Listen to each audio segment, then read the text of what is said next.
Good morning, good morning, good morning dyan mga kalagabong sa mapagpalang araw po sa inyong lahat.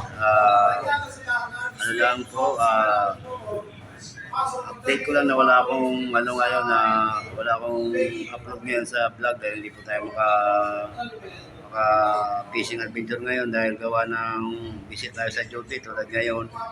Andito tayo sa medical mission ng Barangay Pinagbuhatan, Pasig City. Ayan, kung saan kami ang naka talaga ngayon na mag-assist dito po sa mga ginaganap na medical mission. Ayan, yung alaga nating aso dito sa headquarters. Ayan. Kaya dun sa mga natin mga supporters natin dyan at nagkamang sa aking upload, ayan mga kalagabong, makabukas na tayo makapamingwit. Ayan. Dahil bukas diyo po, tapos Lunes, pang ano na kami, pang gabi na, kaya medyo mahaba na naman natin pagsasama sa sa fishing adventure. Ayun. Mga kalagabong, hinihingi ko yung pag-unawa. Maraming salamat. Update lang po to, update lang. Bye-bye.